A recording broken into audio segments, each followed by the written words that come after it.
So welcome to our Monday night Wellington Toastmasters meeting. I always look forward to seeing your faces, and my name is Shay. I have the pleasure of serving as your club president.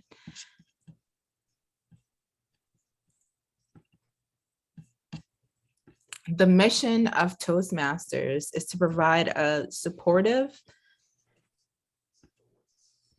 and enriching experience to grow in communication skills and leadership skills. I invite you guys to lean into the many roles and opportunities that come up during our meeting, and it's time to get super present and focused as I call our Toastmaster of the day, Sonia Hirate, forward. Thank you, Toastmaster Shay, and welcome Wellington Toastmasters to another wonderful Monday night meeting. I'd also like to recognize our dignitary in the room, Toastmaster Doug Crane, who is here with us tonight. Thank you for joining us for your official visit. Thank you for having me. I look forward to the meeting. And also thank you for serving tonight ad hoc as the R counter. So our theme tonight is point of view. And the reason I chose that theme is because I heard this quote: "We see things as we are, not as they are." I'll say it one more time. We see things as we are, not as they are. Now, I couldn't find the exact person who said that because apparently multiple speakers and authors have said that, but I believe the sentiment is well worth a thought, that our point of view affects how we see the world, affects how we see other people. And it's important, especially in our Toastmasters family, to keep that in mind. So tonight, as we are in the meeting, please make sure to use the chat and give feedback to all our speakers. And also, if you cannot give feedback tonight, we have the WhatsApp. Please go ahead and give feedback in that way. So throughout the meeting, our members have a chance to serve in the roles. And Toastmaster Doug Crane, could you please explain how you'll be serving us tonight as our counter? Well, thank you very much. Good evening, everyone, again. I'm in the role of the ah counter. That's my job, is to identify when a Toastmaster uses any kind of verbal crutch. Typically, these are words such as so, a, stuff like that, or repeating words such as I, little things like that. I'll be keeping track silently, and I'll give a report at the end of the meeting. Thank you, Toastmaster Doug. And also, we have a grammarian tonight, Toastmaster Shay Greaves. Could you please explain how you will support us with that role? Thank you, Toastmaster Sonia. My role is grammarian for tonight. I will be looking for word usage, so words of eloquence, statements of eloquence and quotes, as well as awkward word usage. I also have the opportunity to challenge you to use the word of the week, which is reproach. The verb use is to address someone in a way as to express disapproval or disappointment. And the noun form is the expression of disapproval or disappointment. So some examples are, you know that it isn't true, he reproached her. And the noun use is, I appreciate you expressing your concerns because no one is above reproach. I encourage everyone in the meeting to use the word reproach. I'll be listening.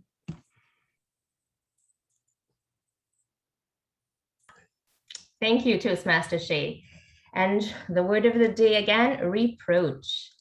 Next, serving as timer tonight, Toastmaster Shastri Stewart, could you please explain how you will support us as timer? Absolutely, Madam Toastmaster. I'm responsible for monitoring time for each part of the meeting. I operated a timing signal to indicate speech length. Timing begins with the first definite verbal or non-verbal communication with the audience. As the general timer, whomever is speaking and has control of the meeting, please pay attention to the red color behind me, which is not there yet, but I'll get it set up, as this means you'll get to wrap up where you are as quickly, professionally, and efficiently as possible. Toastmaster of the day. Thank you, Toastmaster Shastri. And Toastmaster Micheline, could you please explain how you will support us as general evaluator tonight? Certainly, Toastmaster today. If one thinks of a club meeting as a project, then they think of a general evaluator as a quality control manager. I'll be commenting on the overall flow of today's meeting and giving a feedback at the end. Thank you, Toastmaster today. Thank you, Toastmaster Micheline. And last but not least, for table topics, Toastmaster Justin Gwynn, what will be your role tonight? Toastmaster of the day. As Topics Master gives members who are not assigned a significant speaking role an opportunity to speak during the meeting. I challenge each member with a subject and they respond with a 1 to 2 minute impromptu talk. Please pay attention to the timing signals and utilize as much of the 2 minutes as you can. Our timer will demonstrate the timing signals now. Timer. I think we'll save that part, Toastmaster Justin, for right before, so we fresh in our minds. Thank you, Toastmaster Justin. And tonight's meeting, we have 3 sections: our formal speeches, our table topics, which I'm excited for, and our evaluations. And so for the first part, we have our formal speeches with 1 speaker tonight, our Toastmaster Michelle Gonzalez. And Toastmaster Hyun Green, could you please explain her project information? My pleasure. Our Toastmaster, the only speaker tonight, Michelle Gonzalez, is working off of her path, Dynamic Leadership Level 3. The purpose of her speech or her path tonight is to practice writing and delivering a speech that will inspire the audience. Madam Toastmaster. Thank you, Toastmaster Hyun Green. Timer, could you please demonstrate timing signals for our speaker? Absolutely. So at 5 minutes, we'll see the green background. At 6 minutes, you'll see the yellow background. And at 7 minutes, you'll see the red background. At 7 minutes and 30 seconds, we'll clap you off. Thank you, Madam Toastmaster. Thank you, timer. So the title of our speaker's speech tonight is Words Matter. Now, word use matters to connect, communicate, and inspire your audience. Toastmaster Michelle Gonzalez's aim is to provide some ways that we can incorporate new words in our diction and our speech. Please welcome Toastmaster Michelle Gonzalez. Everybody hearing me? Timer, please adjust your signal. It's showing yellow. Yes, sorry about that. I'm just trying to download this.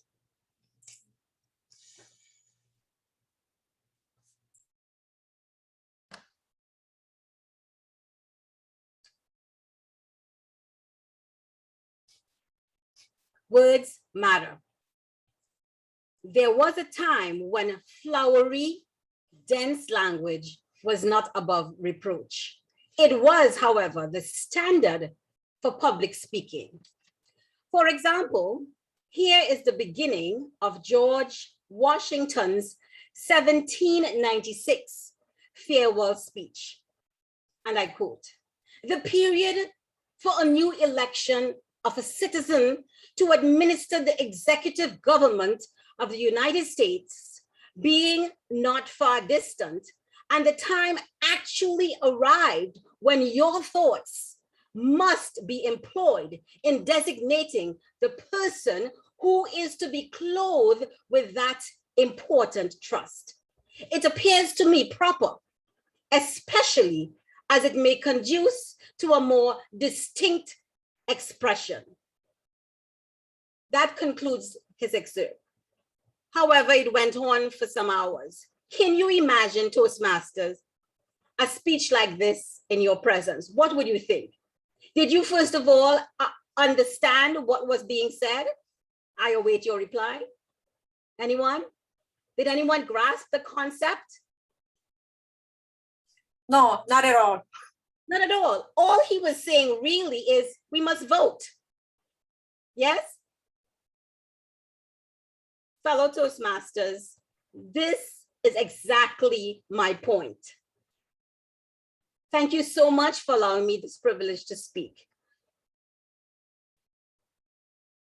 Dignitaries and fellow Toastmasters, we cannot imagine using language like this at a time like this.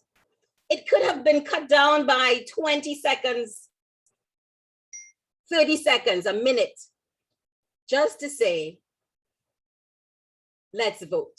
You and I need to vote. Words, and word use,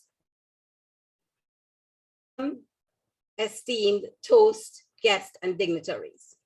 My task today is to inspire you and encourage you to launch out your words and word use, to launch out and feel comfortable using words.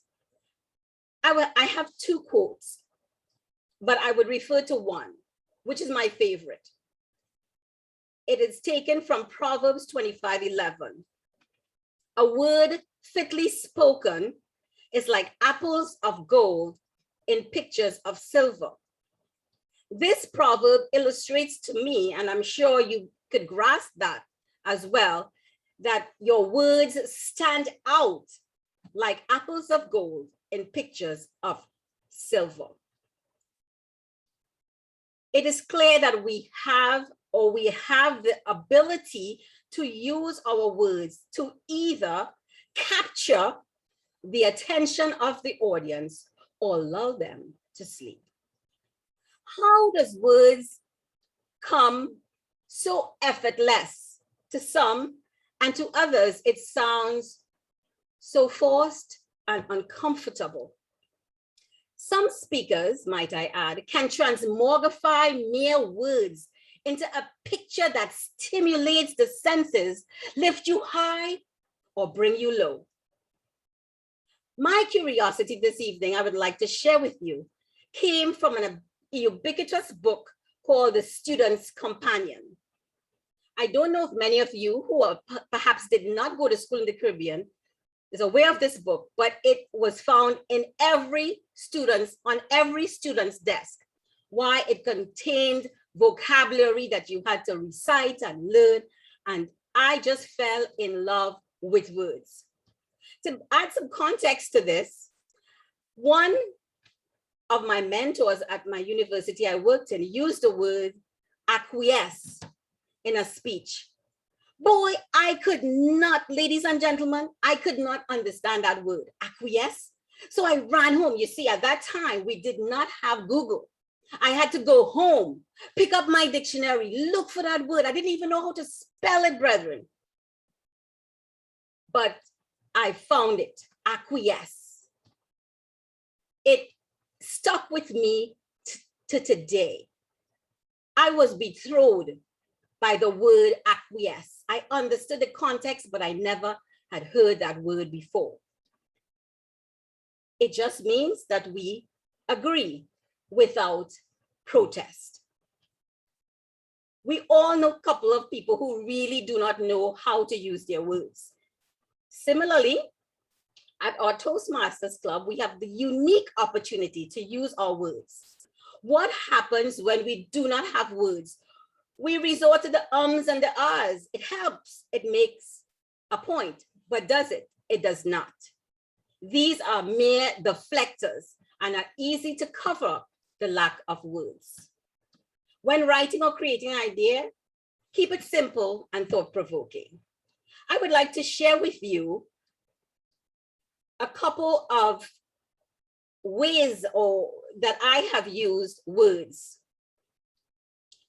First, I listen intently to the ways others speak. We get this practice a lot during our evaluations at Toastmasters. using our listing skills to help identify unique ways of expressing ideas. Toastmaster is the breeding ground for notable words and phrases. Second, I simulate these phrases and I encourage you also to do so. Practice phrasing your words and use them on your own. They may be descriptive words strung together or might be a new word. For example, reproach. We are not above reproach today. We need to use the word when we hear it. Practice, practice, practice.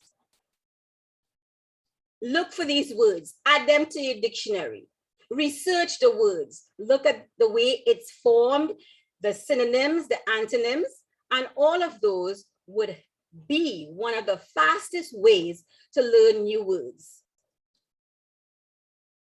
In summary, I hope these simple mechanics mentioned will inspire you to learn and practice using your words. I encourage you again.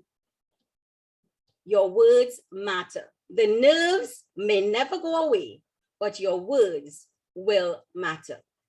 Toastmaster of the day.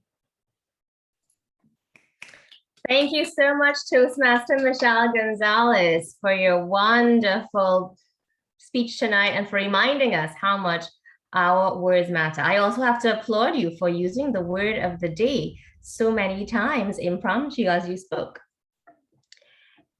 Timer, could you please give us a brief report on our speaker?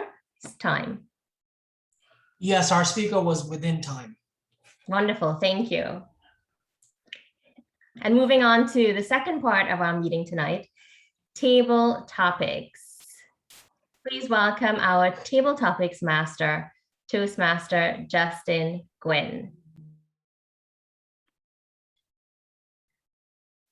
Thank you, Toastmaster of the day.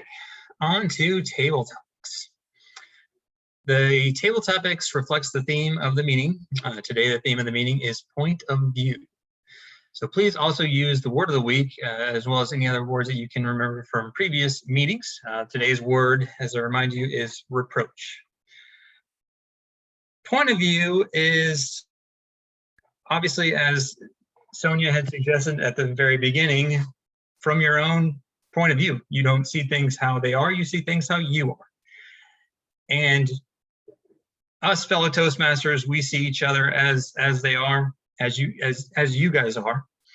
And we value each one of you very, very much, and your opinions very much. So I will be asking some not really controversial questions, not really political questions or anything like that, but we're going to talk about your point of view. And don't be afraid to share them. I want to hear what your point of view is, and I'm excited to hear from each of you. I fully suspect to call on each and every one of you at some point, so please anticipate a question. My first question comes from a discussion I had with my wife and my youngest daughter the other night. We were having dinner, and my daughter, JC, she did not want to eat the meat for whatever reason. I don't know. I don't think she liked the meat. She's not opposed to eating meat. She eats meat all the time. She loves steak. But this particular meat, she didn't want to eat it. And she was throwing up the argument, why can't we all just be vegetarians? And my wife was like, well, if we're all vegetarians, then we're all going to starve because there's not enough food. And I was quietly sitting over in the corner thinking, is that true? I don't know. I didn't get involved in the conversation, but I want to know what your point of view is. Should we all be vegetarians? What's your point of view? Should we all be vegetarians? Shasri.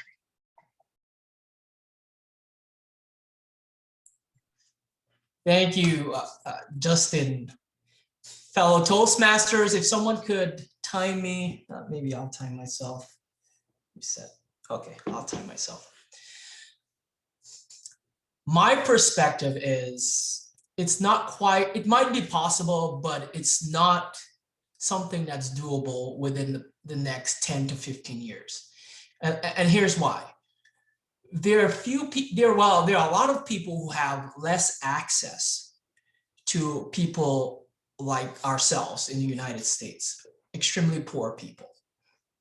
And to move them from meat to vegetarian would be a very, very difficult task. Would have to rearrange our farming and the industry to cater for that. Number one. Number two, would lose a lot of jobs, you know, moving from herding and all that and moving to vegetarian would lose a lot of jobs and people's livelihood. That's the second thing. The third thing is our diet. Now, some people can't survive just on vegetarian diet. They need something else, other supplements. And I know a lot of times people make it look bad that eating meat is bad, which I don't necessarily think that's the case. I feel eating meat in moderation is good, even though I myself is a pescatarian, I only eat fish. I feel like eating meat is a benefit. So those are my 3 points on why I believe it would not be possible in the next 10 to 15 years to just be vegetarian. But if we have a long-term goal in getting that done, then I think it's possible, but it'll be very, very hard to do. Back to you, Mr. Table Topics. Thank you, Toastmaster Shastri. I shall share your point of view with my daughter and wife. All right, moving on. And again, I remind you, we want to hear your point of view. I'm excited to hear it. Nobody will be reproached for sharing their point of view within this safe space here. Next question. So all my kids actually are now in a school right now where they're allowed to wear pretty much whatever they want to. Obviously, there's a dress code. Next year, my 5th grader, he'll be a 6th grader going to middle school, and he's going to have to wear a school uniform. What is your point of view on school uniforms? What is your point of view on school uniforms, Toastmaster Shay?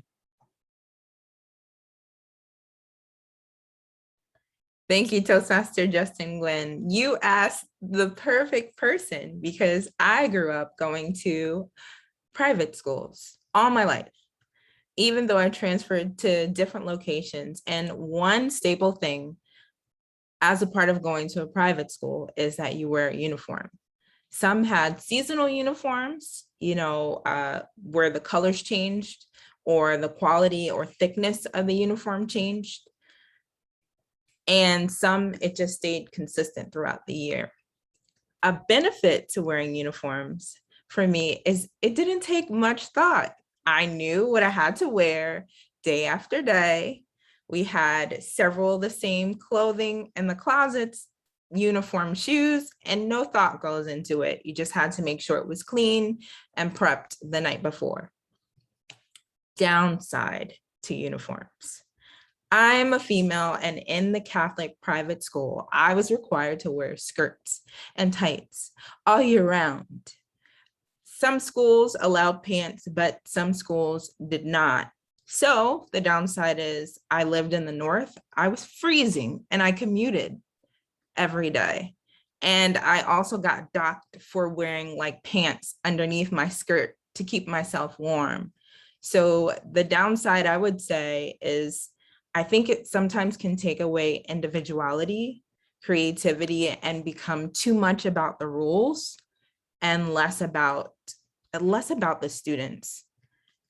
And so in my personal experience, I think it would have been fun to be able to experiment with style growing up. Because now as an adult, I know more of what my style is, but it was a journey to figure that out because I always wore uniforms. Thank you so much.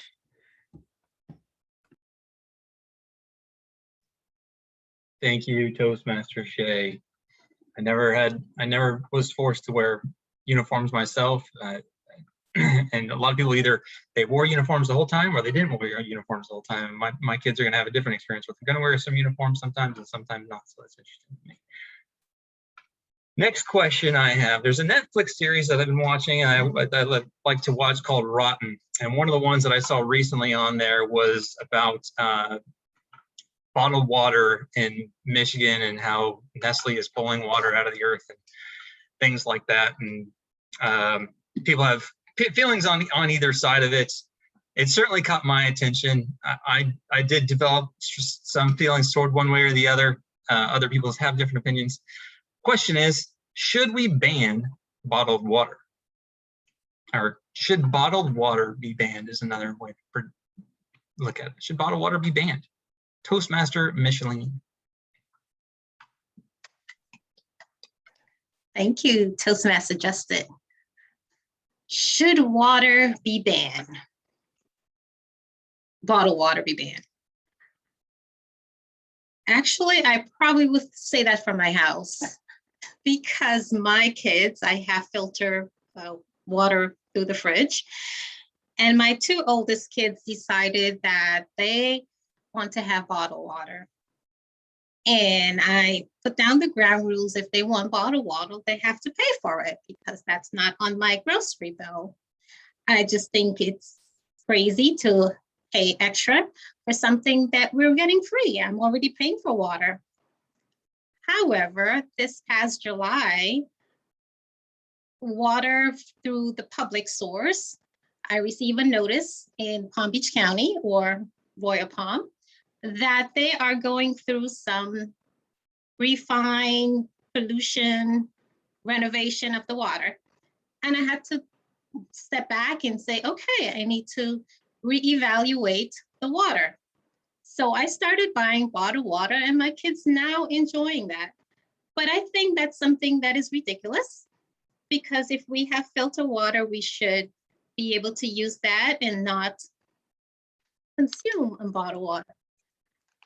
As an added thing to this is polluting our reservoirs and our landfill, even though I think it's recyclable, but we can put the recyclable cost into something better. So yeah, we should ban bottled water. Back to you. Thank you, Toastmaster Micheline. Encourage everybody to watch Rotten if you haven't seen that one. It's a bunch of different series on it. They're all pretty good. Recently in the news, there's been a change in the NCAA where college athletes are allowed to receive benefits from their name, image, and likeness, NIL. Very interesting to me, I find. It's been a big change. It's been a massive change. Colleges, the actual universities themselves are not paying the athletes, but it's other businesses that can pay them. But it's always been somewhat controversial on whether or not college athletes should be paid. But what's your point? Should college athletes be paid? Distinguished Toastmaster Doug Crane. Well, thank you very much for that question. As a bit of background, I'm from Canada originally. If you heard my E's, it's just because I'm Canadian. I'm not actually doing an insert. But the thing in moving down to the United States that is hard for me to understand is this whole college athletics obsession. It's just not there in Canada. So when I hear about the Seminoles and the Gators and all those people like, fighting each other, a house divided, all that kind of stuff, I just don't quite understand it. So the amount of money that's flowing into college sports just astounds me to think about how much money goes into that academic program instead of actually doing all the other things that I assumed a university would be there for, such as developing all these different courses to enhance our education and to enhance human knowledge. But as I kind of sidestep your question, I guess I will sidestep back into it. I certainly think that if a college athlete, someone wants to market that person, in America, why should they not be able to get their image marketed and get the proceeds from that? It just does not seem right for the NCAA to be able to use the license and the images of their players in a video game or in a TV show and player not get anything back. So from my point of view, I certainly believe that if athletes are going to be approached by commercial interests to share their image, I say that's the American spirit, go for it. Thank you for the question. Thank you, Toastmaster Doug. Yeah, I used to play Sega, I don't know, a long time ago, and or PlayStation, and there was always an NCAA football game. I loved NCAA football game. And it was awesome, but they stopped it back in like 2013 because they couldn't do that anymore with the name and likeness. And it was the best game ever. I loved that game. Missed that game. What can you do? But maybe it'll come back now. We'll see. All right, next question is regarding social media. Another Netflix craze for me that I've seen recently is as a movie, The Social Dilemma. I'm not sure if you guys have seen The Social Dilemma. Yeah, it's Shastri nodding his head. My question, what's your point of view on social media? Does it have a positive, an overall positive or overall negative impact on society? Social media have an overall positive or overall negative impact on society? Toastmaster Jan Green.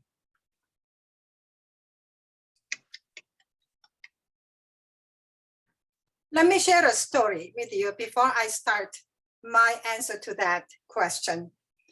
In a redneck town, there was a miniature golf place. Well, right next to it, a strip club opened not too long ago. So there is this family guy who complained about this whole situation. He said, well, this is not right. Here I am trying to have some decent family time together. I don't want to look at a bunch of losers playing miniature golf. Talk about point of view. On that matter, on the matter of social media, I'm really at the fence of the strip club and miniature golf. I can go either way. I see the benefits of social media. In fact, I just recently, yesterday, I got in touch with my dear friend in Greece.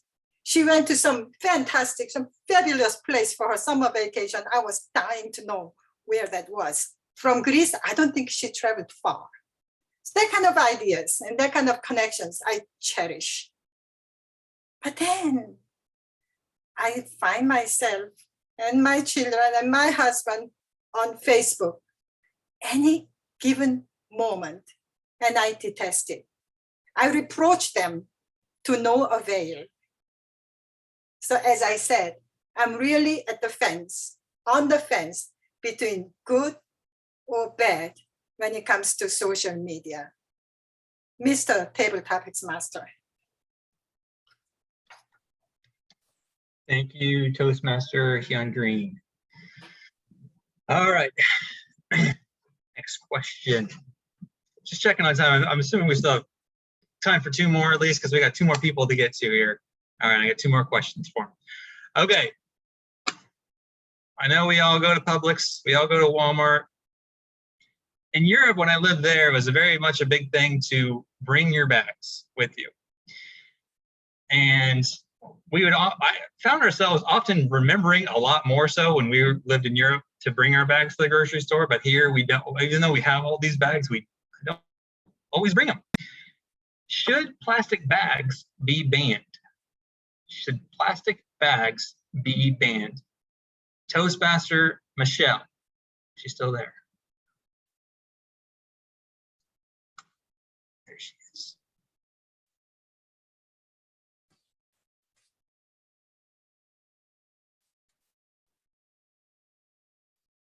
Can't hear you, Toastmaster Michelle.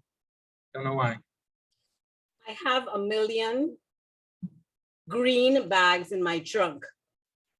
But do I ever remember to take it to Walmart or Publix? No. I want to. It is the best thing that I could do. I feel so empowered when I take these little bags to the shopping mall. I'm saving a tree or I'm saving the environment. Plastic bags should be banned. That's my point of view. It is one of the most destructive environmental thing that you can come across. I have seen plastic bags in the ocean. It is destroying fishes, the lives of fishes, even birds that might pick on it. Plastic bags should be banned. but it begins with you and it begins with me. If we do not take our green bags, our own shopping bags to the grocery, there will always be the need for plastic bags. So it begins with you and me. We have to talk to our Congress people about the pollution of plastic bag. It's very easy. It takes a lot of oil and resources to make these bags, but it's in the end, it's killing us slowly. Tomorrow, I do not want to reproach any of you. Take your plastic bags out of your house and take some bags, cloth bags, any kind of bags other than plastic bags to the grocery. We can each make a difference. Toastmaster of the day. Table Topics Master, sorry. Thank you, Toastmaster Michelle. I always try to remember about these bags that we have. They're like stuffed back in the back. So I got to put them in my car. If I put them in my car, I feel like they'll be there. My wife tends to go more than I do. We clean out her car more. So I don't know what the solution is for me, but I got to remember more. Got to be better at it. Last question. So there's actually been, this is maybe the most political question, but I still don't feel it's that bad anyway. There has been some laws that have been presented in the states of New York and California to limit the size of a soda drink from, like, you know, the big gulps. California, they've done some studies and say it's too much for people. So there has been some, I don't even know if there are laws yet. I don't know if they passed. I've been hearing about them. But what's your point of view on limiting the size of a soda drink? What's your point of view on limiting the size of a soda drink? Toastmaster of the day, Toastmaster Sonia Rossi. Thank you, Table Topics Master and fellow Toastmasters. What an interesting question, because I think about this all the time. When I serve my kids, I have intentionally purchased small kid cups and I serve their juice and their milk in these cups so that they have the impression they've had a big cup of juice and they feel satisfied and they're full. I have actually had an experiment in my house where I serve them the same amount of juice in the adult size cups that I use. And when they finish it, they say to me, you know, I don't feel like I had enough. I want some more juice, Mom. And so for me, from personal experience, I think we would benefit from having some limits.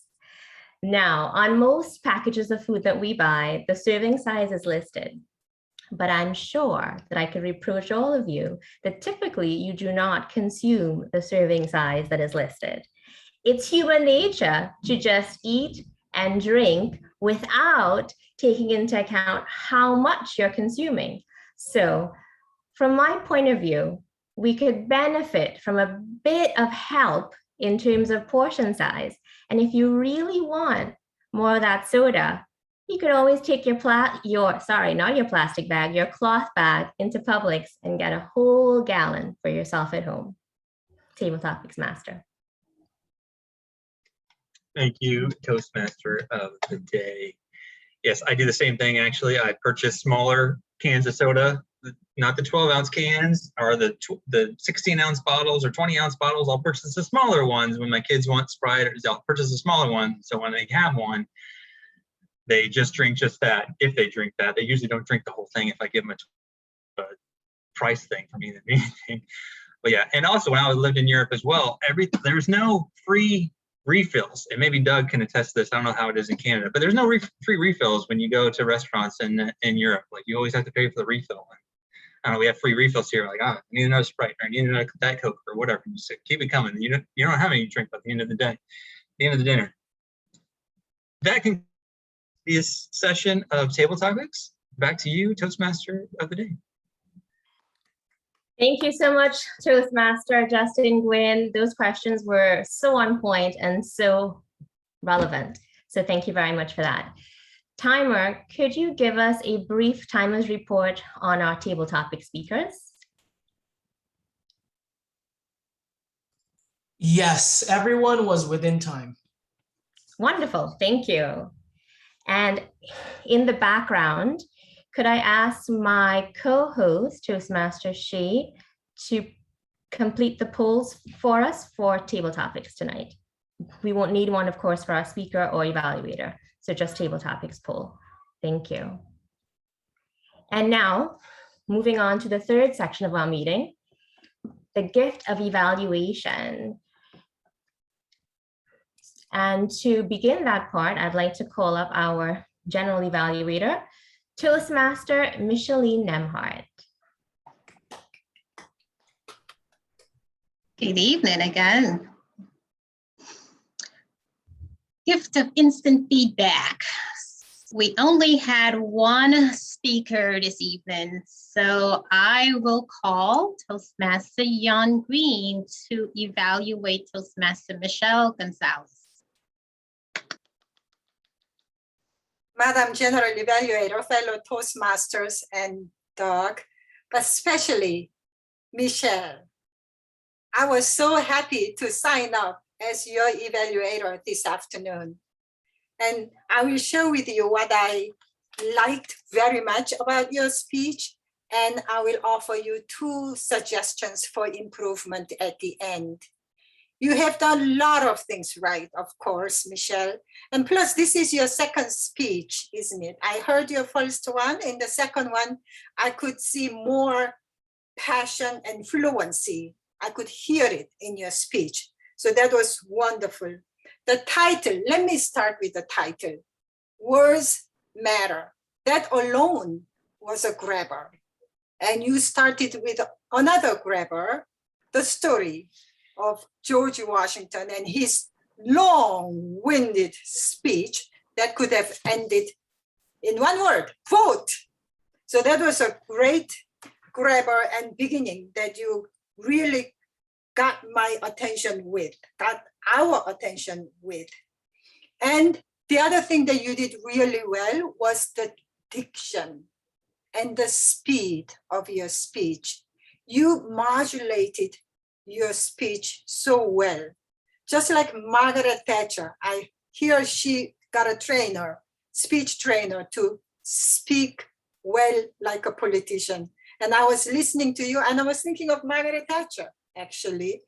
Well-regulated, appropriate speed and clear diction. And I could hear every word you said. So that was wonderful. 2 things that I wanted to offer for improvement going forward. Number 1 is eye contact. I had a feeling that you were reading in the beginning, not towards the end or middle part, but in the beginning, I had a feeling you were reading. Maybe you weren't, but if you looked at us and looked at I get dinged for that as well. But if you look at the camera, you give the impression that you are looking at us. So let's keep that in mind. Second part that I wanted to offer is the organization of your speech. I really enjoyed the stories, the flow of your speech, but you gave your 3 points at the end. So I give you 3 points, and by then you were getting the green light already. And I was wondering, how is she going to go over all 3 points in less than a minute? So bring the 3 points in the beginning. Point, make a point, back it up with a story, make a second point, back it up with a story again. So that way, we will absorb all your points better and wrap it up with 3 points before you end. So that will be a wonderful way to conclude your wonderful speech. But going forward, I always enjoy listening to your speech, and I'm looking forward to many, many more. Madam General Evaluator. Thank you, Toastmaster Jan. You always deliver an excellent evaluation. So thank you for that. You hit on all the points for Michelle, and I'm pretty sure she appreciates what you just told her about her speech. Toastmaster Shashri, what is the time on the evaluation, please? Yes, Jan Green, Toastmaster Jan Green was within time. Thank you so much. We will now move on to the Grammarians Report. Toastmaster Shay, please give us the Grammarians Report.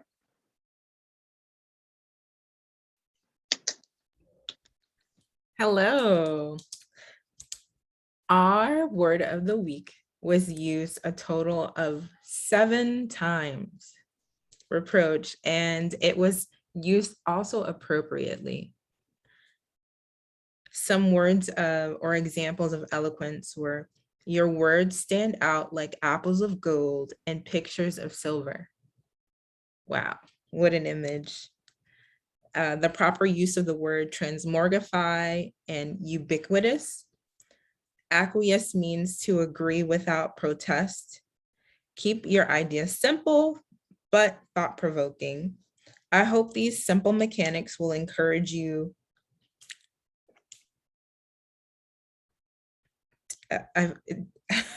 Evidently, I didn't get the last part of that sentence. Excuse me. I reproach them to no end. You modulated your speech so well. On some opportunities, it was said, I myself is a pescatarian. You could say, I myself am a pescatarian.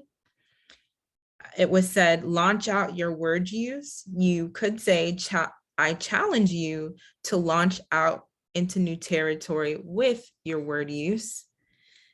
It was said, but as I sidestep your question, I will sidestep back. You could say, but I sidestep your question and would like to address it, or come full circle. And those were just some examples. Thank you, Toastmaster Shay. Now we will move on to Toastmaster. For my counter, it is dignitary, the Crane. All right, thank you. I must say there is very little to reproach the Wellington Toastmasters Club tonight regarding filler words. I counted only 4 instances in total. It's possible more escaped my ears, but I think that was an excellent showing for an hour-long meeting. So congratulations, very few used. Awesome, thank you. I think that's history for us, a record. And no one used one more than once. Awesome, thank you. Now I will give my evaluation of the entire meeting. One thing we fell short this evening is time, and that was because we were trying to fill roles. And it was an intimate meeting, so everyone stepped up to the plate at the very last minute. So thank you, Toastmaster Sonia, for arranging that. And then our guest was welcome. Toastmaster Doug Crane was welcome. Was our team explained? Yes, our theme was explained. The topics for table topics were appropriate. I think actually was very uplifting and enlightening because Justin, you took everyday topics as a conversation piece, which was really good.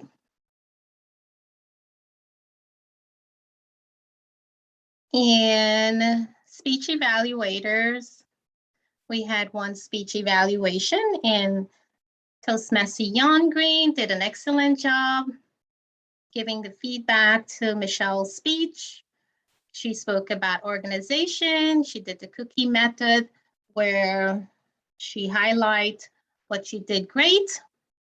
And then she gave some 2 feedback or 3 feedback and how she can improve, and then completed again with a compliment and encouraging statement by closing.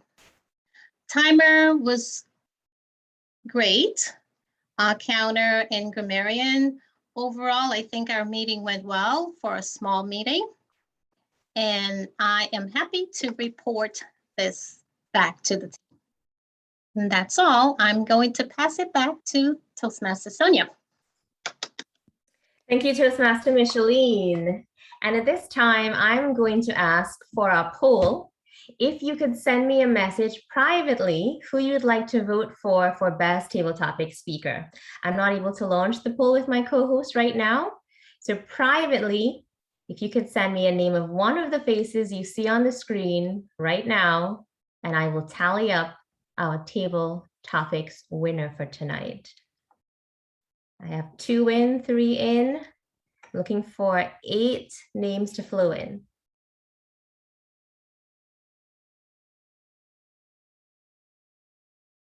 Guess what I did? Okay, that's okay.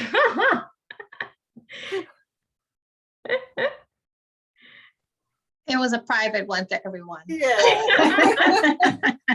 All right, so I have 1, 2, 3, 4, 5, 6, 7. Okay, and I'll put my vote in as well. If you could bear with me for about 10 seconds, I will have our table topics winner in just a moment.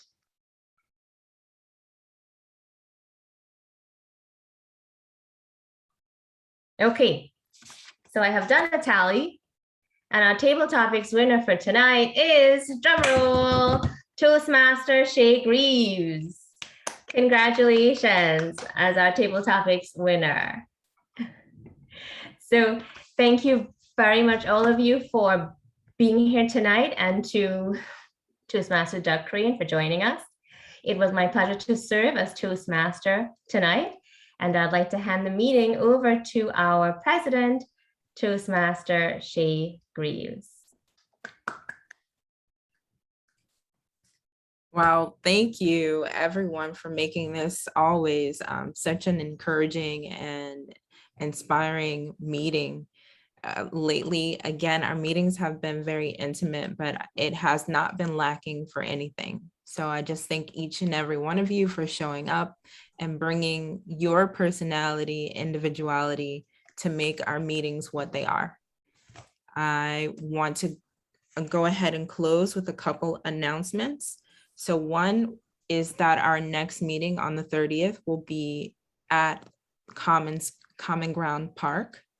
The meeting will begin at 6:55 sharp, and the pavilion specifics, we will be posting that in the WhatsApp group, as well as the flyer with the address if you need the dates and the reminder to direct yourself there. A second announcement, I just want to check with our VP of Education.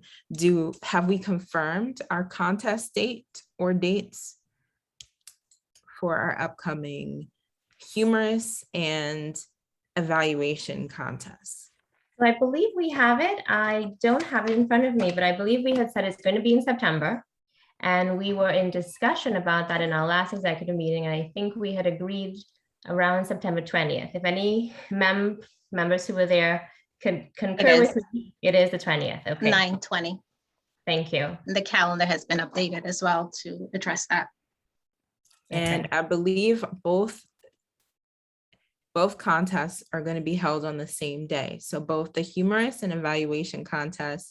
I don't want to volunteer anyone, but I'm leaning towards some really qualified speakers, as we have right now an intimate group. All of us pretty much qualify to participate, and you can verify with our VP of Education so that we can support you to see if you qualify. I'd love to see you guys participate.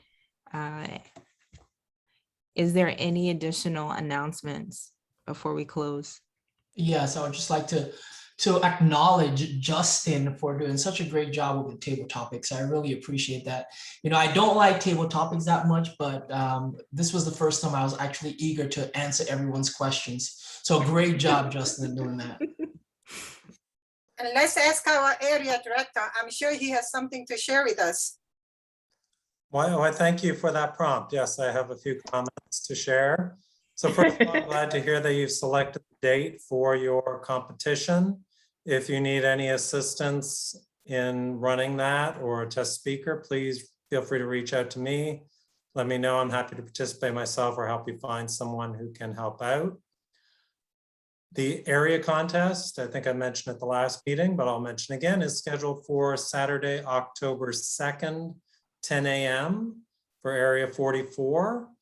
Also, I've been told by the district that each club in Area 44 is allowed to send up to 2 competitors for both the humorous speech and the evaluation contest. So you're welcome to send up to 2 people per contest to the area contest, but there will only be 1 winner moving from the area contest for each one to go to the district contest, which will also be virtual on Saturday, November 6th at noon as a starting time.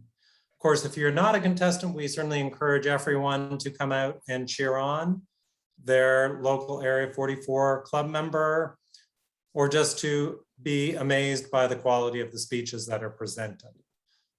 Also, if you do have your club success plan ready to go, please send it to me as soon as possible so I can incorporate it into the club evaluation. And at this point, do you have any questions for me about the district or anything you want to know? Sorry, I think I missed the date. October area contest is The area October. contest, October 2nd, Thank you. Saturday, 2 p.m. Oh, sorry, 10 10 a.m. a.m. by Zoom, and I'll send out the link to the club officers closer to the event. Thank you. And otherwise, tongue is gone at the end of the day. Thank you all for having me here as your guest this evening. Thank you for joining us. Well, that concludes our meeting. Thank you all. Have a good night. Thank you. And of course, our Bye. executive officers are. Bye, everyone. Bye, Hyun. Bye-bye. Bye, Doug.